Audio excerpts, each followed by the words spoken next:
สวัสดีค่ะอยู่กับ My Bird Station นะคะวันนี้ก็พามาดูลูกนกที่โรงรังนะคะกรงนี้ก็จะมีแต่พวกโรงรังทั้งนั้นเลยนะไอ้เจ้าตัวเล็กข้างล่างนั้นน่ะก็คือเพิ่งลงมาวันนี้เลยนะเราก็เลยพามาอยู่ที่กรงรวมเด็กอันนี้นะคะ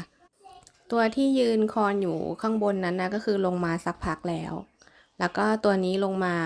ประมาณ 2-3 วันแล้วโรงรังตอนนี้มีอยู่ประมาณ5ตัวนะคะคือก็ช่วงนี้อากาศร้อนนะก็มีสูญเสียไปบ้างนะคะ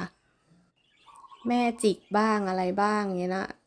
คือถ้าเราเห็นขนคุมแล้วเราก็จะรีบเอาออกนะคะแล้วก็มีตัวที่ลงรังมาก่อนหน้านี้เขาก็จะพากินอาหารกินน้ำนะคะ